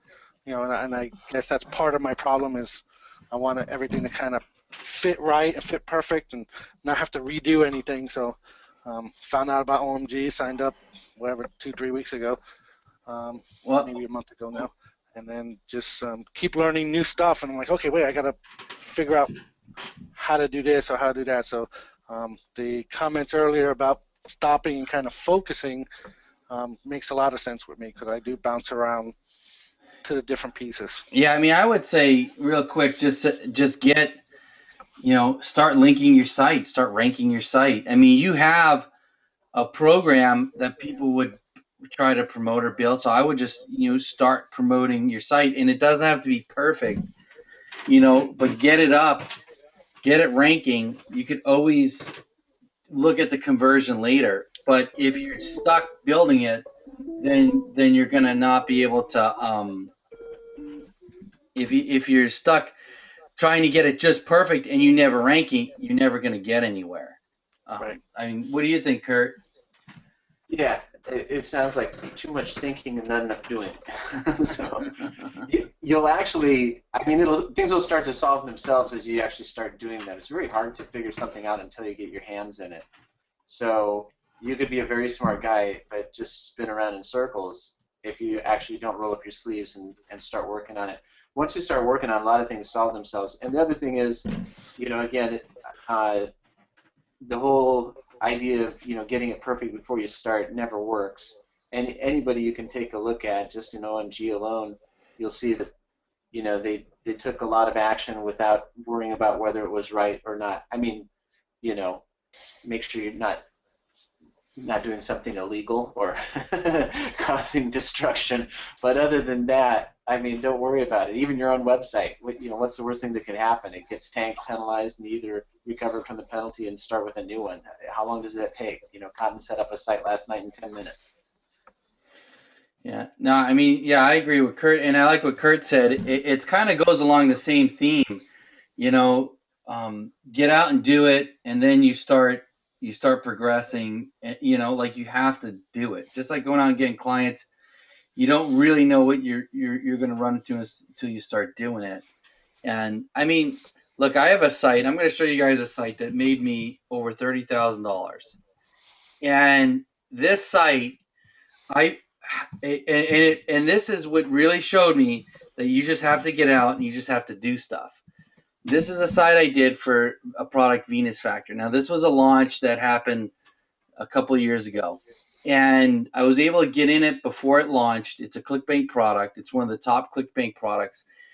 And I had partnered with a guy who was going to do all the content and the website. And so I was going to do the SEO. So I told him, look, I'm just going to put something up. I'm going to write something, and I'm going to get it ranked, and you come in and you redo it. He says, fine. Well, he never did anything. And the site ranked, and I made a ton of money. But in retrospect, if I never partnered with him, I would have never put this site up because I would have sat there trying to get this site perfect before I ranked it. But I put this up, and it doesn't look awesome. I mean, to me at all, but it converted and I made a lot of money with it when it was ranking. So, sometimes you just got to put stuff out there, put it up, and you'll be surprised, what you'll get. So hopefully that helped you out, Danny. You got any other questions? No, not really. Just learning just even from before you had me on, just everybody else's kind of points of view. It just kind of hit home with me. I'm like, okay, because I'm again stuck with the 2 hours, 3 hours a day, and again it's just kind of comes back to that focus. Yeah, exactly. I mean that's what it is. It's all about the focus. So And that's what someone else was asking here too. Is you just have to stick. You have to stick with that path. So thanks a lot for coming on, Danny. We'll talk to you later. All right, thanks a lot. All right. Bye. All right. We'll meet him. All right. Let's see. Let me do this. I do have a list of people that messaged me, but instead of going to ask if people have mics, if you messaged me and you want to come on, just come right here in the question box and let me know, and we'll bring you on. Let's see. I know there's someone here with Alan Pecud. Are you on? I think it's Pecud. Let me know if you're on, if you have a mic. Okay, Theory. I think that's how you pronounce it. He says he could come on. All right. I'm going to bring you on. Theory, Thierry. I don't know exactly how to pronounce that, but let's see here. Let me find you here. Okay. Oh, I got two. I got you on here twice. So let me unmute one of these. Hey, are you there? Hi, can you guys hear me? Yeah. How do you pronounce your name? Thierry. Thierry. Okay. Sure, yeah, it's hard to pronounce. It's a French-Canadian name, so Oh yeah, Thierry. Have you been on a hot seat before? I think I've been on the first hot seat that you guys did. I remember. I mispronounced your name then too. That's how I remember. Possible, yeah. And then I remember you saying it's a French name. So. That's right. All right. Yeah. Fantastic. Great. So, yeah, how can we help you out? Well, I guess I have a meeting in like 4 hours right now with somebody who's managing a huge hotel chain here in Cancun, and I think he might be the decision maker. I'm not sure yet, and because my girlfriend knows him, and I've been talking to her about ranking stuff and OMG and all of that stuff, and so she brought him on. She brought him on to me, and apparently might want to get his site ranked. And I took a look at his website. It's a pretty big hotel. This could probably be a pretty huge deal, but I have no idea how to handle it because I've only had small clients before. I did ask the question yesterday on Cotton's webinar, so I did get a little bit of information there. So that's probably going to help. But anything you can do to say to help me or give me any tips, that would be great. And I think one of the things I'm going to be most uncertain about right now is because I did a little bit of keyword research beforehand, even though he hasn't filled my discovery form yet. And I'm just worried, like the keywords might be very competitive, and I just don't know if I can rank for that and how much that would cost. I have a lot of blurriness about pretty much everything, so I wish you could help me with everything, but obviously that can't be done right now. So I don't know if that makes sense a little bit. All right, so you're meeting with a potential client who has a hotel who wants to rank in a certain area in Cancun. Right. So what do they want to? They want to rank for like Cancun hotels in Cancun or probably. I mean, I don't have any information yet, so that's what I'm probably gonna try to get during the meeting. But I did do a little bit of keyword research. I found some keywords, but I don't know about that. Let me see. So you want to know how to handle the meeting. You want to know what to do in the meeting when you meet with them. That could help. Yeah. Sure. What do you think, Kurt? Well, so it's today will probably be a little easier than the future because I would never go and pitch them on the first day. Right. What you want to do on the first day, I mean, this is what really works like a bomb. And one of the reasons why you'll probably feel apprehension is just because this is what you need to cover today. You need to get information from him. I mean, you don't know what words he wants to rank for, how many, all that stuff. So there's a couple things to remember here when you're getting into sales. One is, and Cotton says this over and over, Cotton is one of the best sales guys I know, and I'm speaking as like a career salesperson. So framing it up so that you're not in the position of being the guy who's begging. And the easy way to do that, regardless of your skills, is just be the one who starts asking the questions. So you're going to go in there and you're going to ask him what you need to know. They're going to be the important questions and things that you're interested in finding out. I mean, the first meeting, I think, is always fun because you get to control the whole thing and it really gets to be your show. He might try and put you on the spot and ask you questions, but I just turn it around and keep asking questions. So that does two things. One, it puts you in the driver's seat. It puts you in control of the meeting. Because obviously, if you're going to help him, you need to find out some stuff. You know, if you go to a doctor, they have to ask you questions before they start operating. So it puts you in that position where you are controlling the frame, as Oren Klaff would say, or as Cotton or anybody else who's going to tell you about that type of stuff. And the second thing it does is when you're asking questions, people do like to talk about themselves. They do like to be asked questions. People like to be asked their opinion and about what's going on and so forth. And there's something odd that happens when you ask questions. They start to trust you, and they start to feel like you're the authority. I mean, think about it. Who does ask you questions? It's usually an authority, right? So this is just a rule of thumb, but I know some people who say ask 20 questions. So if you went in there with 20 good questions, they don't all have to be like showstoppers, but it could be like, what words do you want to rank for? How many terms in what markets? How long has your website been around? Who's done SEO? I mean, I could think of 20 questions in the next 30 seconds probably. But you come up with your own, and they should be ones that you really want to know and are interested in. And if you do that, that's really all you need to do on the first meeting, and then just let them know, today I'm gathering information. I'm going to go back and do my research and come back to you and let you know what I can do. And if he's, I mean, most won't be like this, but the worst case scenario is somebody who just wants to grill you and put you on the spot.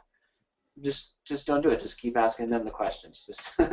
Just turn it around so that you stay in control there. But it should go pretty easy and should be pretty fun. And then make sure you take notes when you ask the questions. All right. Yeah, and I agree 100% with Kurt says. It's actually, that's what I do too, is the meeting, like this meeting, I call it a discovery meeting, right? Because I'm going to discover about your business. So for me, I'm all about taking the pressure off. And, that's what I do when I first meet people is I ask them questions, I don't pitch them. This meeting, I want to learn about your business. And I think I gave a set of questions out a while ago, but I go through a list of questions and I ask them about their business. And, how are you getting clients now? What marketing are you doing? How are you remarketing to those clients? How, and it's exactly what Kurt says. As you ask them these questions, they view you as an expert, especially if you ask them questions that they don't know the answer to. Like a lot of times I ask them, how do you remarket? What do you mean remarket? I don't know. How do you re-engage old clients? I don't know. What do you mean? And so it's and I don't answer them. I'm like, well, I'm just trying to get a synopsis of your business. And then when you have that information, it's a lot easier to make a proposal or a plan. Sure. So, yeah, makes a lot of sense actually. All right. So hopefully that helps you out. Sure, I'm sure it will. All right. All right. Thanks for coming on, Thierry. Thank you for having me. All right. All right. Let me, I want to bring on Alan. He had a question. He says he can't hear very well. Let me see if I can bring him on because he messaged me, and I think, this is something, his situation is something that a lot of people go through. So, and I think it's right along with what we're talking about. Let me see if I can find him here. All right, Alan, I'm going to unmute you, Alan. Let's see if what we can do here. Oh, there you are. Hey, Alan, can you hear us? Okay, can you hear me? Yeah, I can hear you for sure. Yeah, we can hear you. I can hear you fine, yeah. All right. Yeah, you're breaking up a little bit, but let's... Excellent. I've had to log on about 20 times in this webinar because it goes bubbly. Oh, okay. Oh, it's been, yeah, it sounds like your connection's a little bit not the greatest. Okay, quiet now. Um, let me do this. Why don't you let me see if we can get I've it connected through. a few times. All right, let me mute him. I think we're running. I think it's a little bit, Alan. I think it's the connection's not good enough. So I don't. I think there's a delay, and you're not hearing us. So what I'm gonna do is I want to just read what you wrote me, and then we'll kind of maybe we can address it. It says, I would like to be on a hot seat.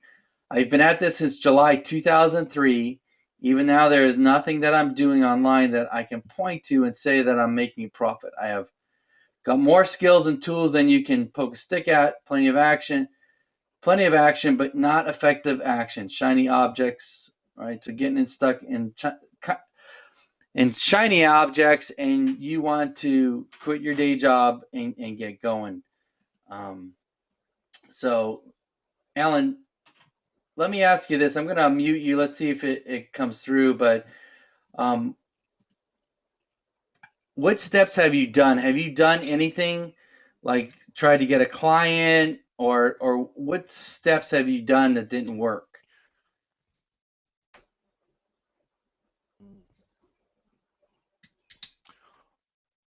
I've done a bit of nearly everything. All right. Have you tried getting clients? The list is the usual suspects. I've done affiliate stuff, I've got video stuff, I've got video website. I've got a client side up. When I listened to your webinar a couple of weeks ago, you made a great offer, and I did start to try and get clients, but I'm really, well, you can see why that's a problem for me on that note. All right. So, okay, yeah, it's not coming in great, but what what I'm getting from what you're saying is you've got a lot of stuff going on and you tried to get clients. The offer I made, this is the offer I made last time on that webinar. It was very simple. You didn't have to go out and get a client. What you had to do was go out and you had to just meet with somebody, meaning that you had to go to some kind of meeting. You had to find a center of influence, someone who can be your advocate or be your referral source. So you meet somebody at a meetup, you ask them a bunch of questions, what they do. Hey, maybe we can meet and we can refer each other. Then you kind of talk to them, and that's what you have. It's kind of like a strategic meeting, where they know what you do, you know what they do, and they have contacts that maybe they can refer you with. And so what I wanted people to do was just go out and get a meeting and talk to somebody about how they can refer each other. So, I mean, I would say that's a great way to get going. So, I don't know. What do you think, Kurt? Yeah, two things. One, keep it simple, while still taking some action. So, one thing maybe we didn't really point out enough is pick one thing first, rather than trying to do 100 things, because your efforts aren't going to get you anywhere. So pick the one thing that you want to work on or do, and then really dig into it. And just, it's like pounding a rock. Sooner or later it's going to break, but if you're pounding 100 rocks, you're just going to get really tired. So, decide what it's going to be. If it's going to be client getting, which I think is a good way to start, then pick a meetup, really figure out how you're going to make that work for you. You can go to a bunch of meetups, but focus as much as you can. If it's one particular meetup that you're going to all the time and you're always showing your face, you should be getting to know a lot of people, and you should be getting the conversation going. If it's still not happening at that point, then there's probably not an attractive enough offer. So, I would look at the stuff like Cotton Claw's SEO splitting. Give them something that they can't refuse. Like, I'll do, optimization on all your social media for, $15 or something like that. or you could offer a simple free service. You can determine what it is, but it should be something that they would feel is valuable. So if they know you and you're showing your face and they actually know what you do and there's still no interest, then there's probably got to be some kind of an offer. And I would imagine if you've been doing it diligently at that point, you are going to start to hit something. Yeah, that's good. That's a great point, Kurt. And it really does go along with what we're talking about. And Alan put in here, because his audio cut out, that he did do that. He got a referral. He got a referral, and someone else said that they would refer. I mean, Okay. yeah. I mean, I So would. then it's nurturing it along. Once you got a fish on the line, you can't just yank them in. So that sounds horrible. It sounds like it's a never-ending process, but it is a never-ending process of learning. But there's only so many steps to get through. So getting a referral or someone to say they will refer. So those are all, those are all positive things. Now it's just a matter of, okay, how do I handle a referral? And I know it's true for me. The first couple times I got referrals, I probably didn't handle them right, and so then I had to go back to the drawing board and get more referrals. So as you keep trying this process, you're going to get it sorted out, and you're going to figure out what works and what doesn't, and you just need to keep pushing forward, and eventually you'll get those things sorted out. It doesn't go forever, but you got to realize there's steps. So the first step is getting a referral or getting somebody interested, and then you take them along to the next step, and then you get to the next step. There's not too many. There's a few steps to get them through. Yeah, but you got to do them. You got to start you got to start at the first one. Yeah, so focus on the first step. I mean, that's really a good point. You can be worried about your contracts and all that other stuff, but if you don't even have a lead yet, don't worry about it. Yeah. You'll figure that stuff out when you get to it. Right now, you should just be focused on getting the lead, getting the referral. Yeah, exactly. I think too, it's kind of like he's in a situation, because he messaged me, kind of like what you were talking about, Kurt, where he's got a job and he makes pretty good money, at his job. So I think too, it might be that comfort level where, it's easy to kind of try different things but get nowhere. And quit your job, you'll figure it all out. Well, I don't know about quitting your job, but if you work like you don't have a job, if you work like this is it, dude, you're already on the path. Like you're on the path. You're getting clients. You're taking action. Just don't get off of it and go jump to another one, because then you're starting over. Go in there until you start making some money. That's it. I mean, your point about that is so valid. Like for me, I was doing this stuff. I had one client, he was paying me $800 a month, and I didn't get another client for 6-7 months. And it was only until I had a bunch of really bad financial things happen to where I was broke. I didn't have any choice. And it was like I either did it or didn't do it, that I really did it. And I closed 6 deals in a month. I mean, that was $100,000 right there.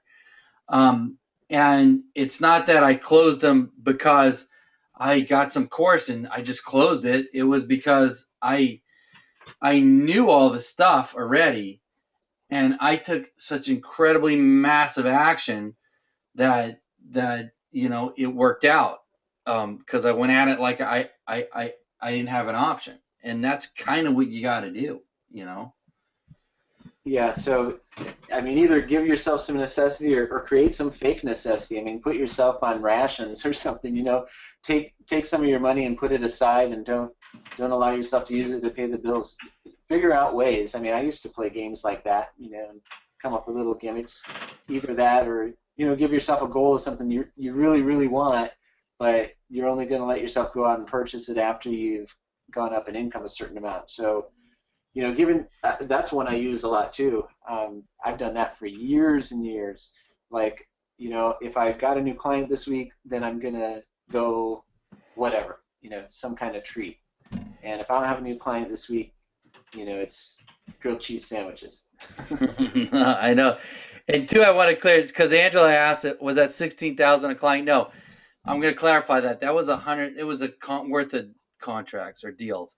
It was basically that was annualized. So it was like, I'd have a $10,000 up front and like $2,000 a month. So it's like 100 grand worth of deals, and those clients, there was I still have three of them as still my clients to date. So it wasn't that I went out and I made 100,000 cash that month. I did make a lot that first month, but it was annualized. But the thing is it's just going out, and doing it and not letting the numbers scare you. Like, oh, I got to make so much, or, I got to make 5 grand a month. Well, if you've never brought a client on, and your first client, you may not be able to get that much for it. It may be $1,000 or whatever. And it's part of it is part of the learning process and part of get going. I mean, Kurt, was your first client like, what was it, like 3 grand a month you were making? I wish. No, I don't remember what it was. I think it was like $600 or something, and I thought that was a lot of money back then. Yeah. But you've got to get clients on. Here it's another good point. I mean, even if I'm not a fan of doing a lot of work for a little pay these days, but if I had to start off and I didn't, and I was back at my starting point, I would definitely take on clients for no money or very little money, because I don't think until you got a few under your belt you really feel like you know what you're doing. You've got to dealing with clients is interesting because they've all got different websites and they've all got their own problems. Maybe they even got a penalty or this or that. So you learn a lot by taking on clients. And I remember when I was doing this first, sometimes I would build them a site, or other times I would take on their site. And the sites I built were so easy. But the ones that I inherited from them really taught me a lot. So either way you go about it, until you've got a few clients under your belt, you're not going to know a lot about SEO or feel all that confident anyway. So just go get your first few clients, or very minimum, just build a few websites, whether they're lead gen, affiliate, or whatever, because you got to get your feet wet with WordPress and some of the other things too. And just putting a site up and knowing that you can rank it is a huge, huge step in validating your abilities. You'll feel a lot more confident when you can do that. So if you haven't done that, that should be the first goal. Just put up a site for anything, your own SEO site or whatever. And just seeing it move into the search results, gives you a lot of confidence that, holy cow, I can move a site. Yeah, no, I think, my first client, I think he was $800. It was a month, and it definitely wouldn't take anyone on for that. But I learned a ton off of that client. And I think too is my brother. He had a barbershop, my brother-in-law, and I did his website. I said, I'll do your website. Just refer me. Just let people because he had. In North County, San Diego, he has like 5 barbershops, and he's one of the most popular. It's very popular. A lot of people go through there, and I just said, listen, just talk to people about me if you have anybody who does businesses, has businesses, that you're cutting their hair, give me some referrals. So, there's a lot of different things that you can do, but if you don't get started, man, you're not going to get anywhere. So, all right, good deal. All right, someone here was saying Phil Har says if you want to watch videos fast, go to eNounce. It's ENOUNCE, and you could watch videos hyper fast. I guess it speeds up the videos, so you guys can check that out. I don't know. Let's see. We're at right about over 2 hours. Man, I know we had Kurt on. I appreciate you coming on so much, Kurt. Hey, you got time for one more hot seat, or do you got to run? I don't want to take you too long. No, I've got like about 10 or 15 minutes. All right, let's do one more. I got Steve West here. He wants to come on, so he messaged me too. So I'm going to unmute you, Steve, and we'll see what we got. Sometimes these hot seats, I never know what someone's gonna say. So let's see. All right, hey Steve, how's it going? Hi, Joe. Very good. Can you hear me? Yeah, I got you. I can hear you for sure. Great. Yeah, thanks so much for the webinar. It's absolutely turning out to be one of the best ones I've been on so far. It's really, really useful information. Thanks, guys. Yeah, great. So how can we help you? Well, I've been writing loads of things I wanted to ask you, but trying to just narrow it down. My main issue is, okay, I know what I want to do, or I'm interested in client SEO and affiliate. My main thing I'm really interested in is affiliate. Been trying to do that for a couple of years, but haven't really got anywhere with it. I fell into client SEO maybe 6 months before I joined OMG, just through a couple of people asking me if I can help them with their business, with their website, from things I've been learning myself from other courses. But I started off, yeah, I did quite okay. But the main thing is I didn't really get much money for what I've been doing. I didn't really know how much to charge, or but I've still got a couple of clients, and I know how to rank sites now, so I'm quite confident with that. But the thing is, I feel passionate about doing the affiliate marketing, but with the client consulting, I need to earn money quickly, basically. So I feel like I should focus on that. I feel like a bit of an aversion to pursuing that because it's not really what I want to be doing long term. It's not the lifestyle I want long term at all. But then with the affiliates, I don't really have the money to put into it to get it rolling how I should. Yeah, so I think you know what you need to do. What you need to do is because I know client consulting. It's not sexy, It's really isn't. Kurt, I mean, you think it's you like doing client consulting? It's my second favorite thing next to having a job. Yeah, I mean that's true. It is. I mean that's a great way to point because you're kind of working for the client.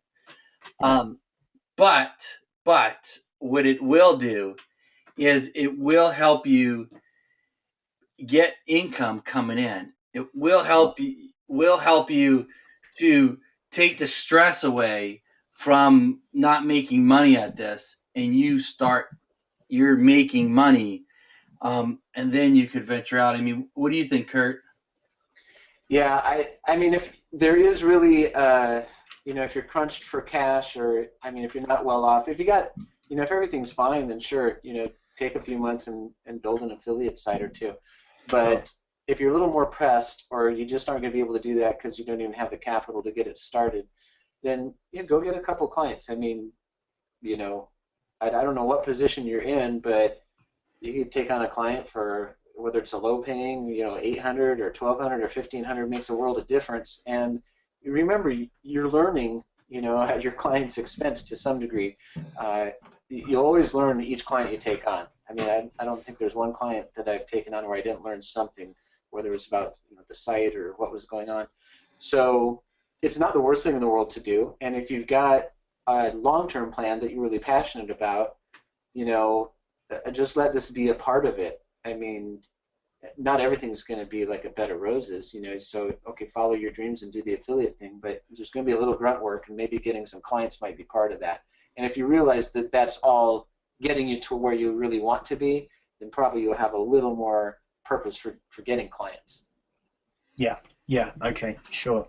I had a plumber around this morning, the toilet broke, and just in casual conversation, well, he asked what I did, so I told him about the SEO, and I didn't really think that anything would come of it, but his business partner called me this afternoon, wants tomorrow, which was great. So that was, I wasn't expecting anything, but it's not really what I want to be doing, I guess. But no, yeah, you're definitely right. I guess I should just bite the bullet and just focus on that for a few months, and then roll the money into affiliate, maybe. Yeah, not to the point of distraction, but use it to leverage your way up to where you want to be. Right. Okay. Mm-hmm. And last week I talked about a money machine. You want to make your money machine. but to make your money machine, it costs money. And why not have your clients pay for it? Like, dude, I didn't want to take clients on, but shoot, if I can make 10 grand a month in 60 days by taking on some clients, I'm gonna and do that. Whereas affiliate, affiliate can go a lot of directions. You got to kiss a lot of frogs to get a prince, with the affiliate stuff, because right, I'm sure you've been doing it a while. You know how it is. Yeah. Well, with affiliate, I mean, I haven't made any money at all yet. I've only made money through a couple of clients I've had over the last year or so. But with I just found a niche a couple of days ago that's I've managed to get an EMD for a keyword that's sort of just come on the market. So I thought, oh, brilliant! This seems to be something I could easily rank for and could be very profitable. I've set up the site already, but now I just haven't got the money to rank it.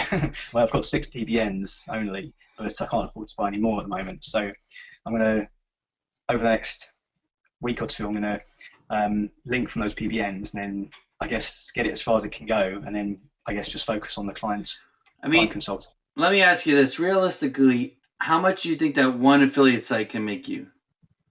Oh, I don't really know, to be honest, because I haven't actually made money from affiliate marketing before. So I'm not really sure. Yeah, I mean, so that's I don't think it'd be as big as the factor. I don't think it'd be as big as that. Yeah. I mean, that's the thing too. Is I mean, it's I like affiliate. I do affiliate. I do lead gen. I do all that. But man, if I needed money and I was like, say, in your spot, I had 6 PBNs. I didn't have money to really expand my business. I'd just be hustling clients. I'd be getting clients, and not hustling like ripping them off. I mean, hustling like getting clients. And once you get an income that could sustain you, it makes doing everything else so much easier, because the desperation and the stress factor is not there, Right. So okay. Great. Right. Thanks very much. All right. Thanks. Thanks. Joe, before you go, can I ask a quick question? How did you get into the Venus Factor before it was launched? How did you find out about it? Oh, Mike told me about it. Mike Long. He actually had something. He did something. It was an OMG before it was. I think it was before Project X. He kind of like he just he knew the creator, and he just posted something. Says, hey, this product, if you want to know more about it, message me. So I messaged him. But again, that worked great for me. I'll tell you what happened is I already had my clients, so I already had like everything set up. So to create that site, obviously it's not awesome, but like to get it ranked, I created a video, I had a voiceover, dude, and all that was set up because I was done because I already had my systems in place. So it took me probably 2 hours to get all that going. Okay, I see. Right. So, okay. I mean, I would say for you, go get some clients, and then, and then even check out my office hours from last week. I was on it actually. Yeah, I was there. It was good. Yeah, thank you. And get your systems together, and then go after this affiliate stuff. Okay. Yeah. All right. Great. Thanks so much, guys. Appreciate it. You bet. Thank you. All right, Kurt, man, I want to thank you so much for coming on. It's such a pleasure. We're going to have to wrap it up now. I don't know if you want to have any last words or anything. No, I think the theme for the day is go do something. So take some sort of action, no matter how small, at least one step in the right direction. Yeah, exactly. So maybe what you guys can do is just give Kurt a thank you in the Facebook group there. Because, man, we got a lot of people. We still got almost 200 people on. So I really want everyone on here. I want them to just go and to thank Kurt, because he didn't have to come on.